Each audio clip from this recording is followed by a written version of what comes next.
સૌપ્રથમ આઈ-ઓરા પર જઈને ઓનલાઈન એપ્લિકેશન પર ક્લિક કરો.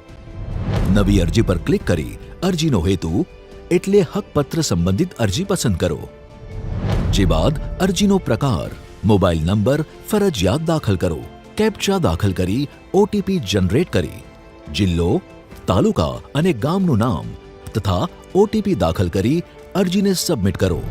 અહીં અરજદારે જરૂરી વિગતો ભરવાની છે.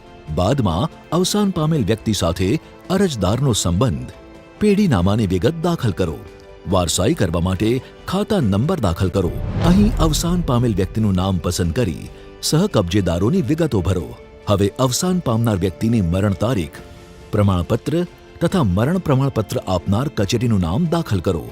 બાદમાં વારસદારોની વિગતો ભરી અરજીને સેવ કરો. અરજીની જરૂરી ચકાસણી કર્યા બાદ અરજીને કન્ફર્મ કરો. અહીં અરજીની પ્રિન્ટ કાઢી તેમાં ખાતેદારોની સહી કરી અરજીની નકલ, મરણનું પ્રમાણપત્ર તથા તલાટી દ્વારા બનાવેલ પેઢીનામું ફરજિયાત અપલોડ કરી અરજીને કન્ફર્મ કરો.